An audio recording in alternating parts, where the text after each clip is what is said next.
Hello बच्चों, let's read the question. Threshold और knee voltage for forward biased germanium और silicon diodes have respective values. Now first of all we will discuss here the key concept.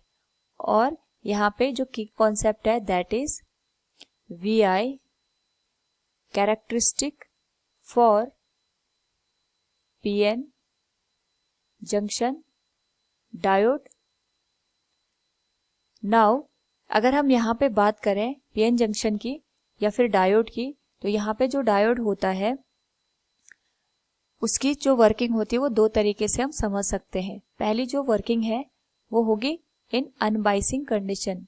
अनबाइसिंग condition का मतलब हो गया हमने externally कोई भी यहाँ पे सोर्स यूज नहीं किया है। पी टाइप में जो एक्सेप्टर होते हैं और होल्स होते हैं वो as a majority charge carriers होते हैं। एन टाइप में जो डोनर होता है और इलेक्ट्रॉन्स होता है as a majority charge carriers होता है। तो due to the difference of concentration in respective area of PN end, यहाँ पे जो इलेक्ट्रॉन और होल्स होते हैं वो एक दूसरे की साइड मूव करते हैं और इसी मोशन की वजह से वहाँ पे इलेक्ट्रॉन और होल के जो पेयर होते हैं वो एक दूसरे के साथ रिकम्बाइन होते हैं और इसी रिकॉम्बिनेशन की वजह से यहाँ पे जो आयंस होते हैं नेगेटिव और पॉजिटिव ये फॉर्म हो जाते हैं।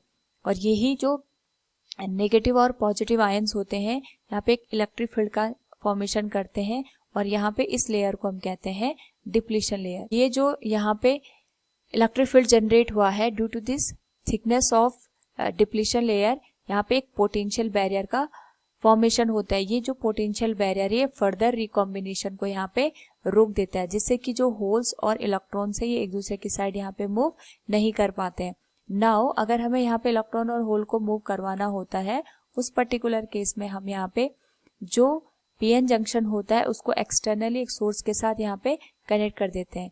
अब जब हम यहाँ पे इसको एक्सटर्नली एक सोर्स के साथ कनेक्ट करते हैं तो ये हो गया, यहाँ पे जो पी टाइप है उसको हमने पॉजिटिव टर्मिनल के साथ कनेक्ट कर दिया और जो एन टाइप है उसको नेगेटिव टर्मिनल के साथ हम यहाँ पे कनेक्ट कर देते हैं।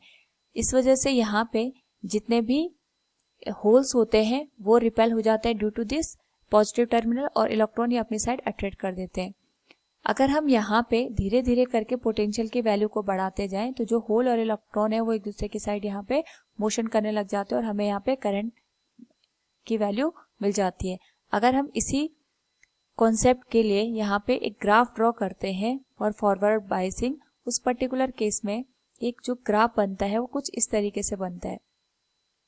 तो यहाँ पे जो वोल्टेज होती है इस वोल्टेज को हम कहते हैं नी वोल्टेज। नी वोल्टेज हमें ये बताता है कि बाहर से जो एक्सटर्नल हमने यहाँ पे पोटेंशियल यूज किया है उसकी वैल्यू मिनिमम इतनी होनी चाहिए ताकि जो इलेक्ट्रॉन और होल्स है वो एक दूसरे के साथ यहाँ पे रिकम्बाइन हो सके। जैसे अगर हम बात करें सिलिकॉन के लिए, तो सिलिकॉन के लिए एटलीस्ट यहाँ पे जो पोटेंशियल बैरियर बनता है वो 0.7 वोल्ट का बनता है।